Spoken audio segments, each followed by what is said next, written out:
এসে গেছে সুবিখ্যাত প্রচার গাড়ি, সংসারের অতি প্রয়োজনীয় নিত্য নতুন টেকসই গ্যারান্টেড থালা বাসন হাঁড়ি কড়াই ইত্যাদি পাচ্ছেন ফাটাফাটি কম দামে। হ্যাঁ দাদা, একটুও মিথ্যে নয়।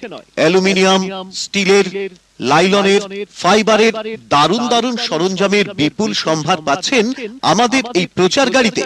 মাত্র কয়েকদিনের জন্য এত ভালো ভালো সংসারের প্রয়োজনীয় জিনিস এত কম দামে। আর ব্যক্তিগত ব্যাপার, প্রচার গাড়ির জিনিসগুলি আপনারা জিনিসের দাম দিয়েও কিনতে পারেন অথবা ভাঙাচোরা জিনিসের পরিবর্তে নিতে পারেন। আমি সমস্ত রকম ভাঙাচোরা জিনিস নিচ্ছি, যেমন কড়াই ভাঙা, টিউবওয়েল ভাঙা, তামার পিতলের যে কোনো ভাঙাচোরা জিনিস আমি নিচ্ছি। বিনিময়ে আপনি দাম নিতে পারেন অথবা আমার প্রচার গাড়ির সাজানো জিনিস নিতে পারেন। আমার প্রচার গাড়িতে পাওয়া যাচ্ছে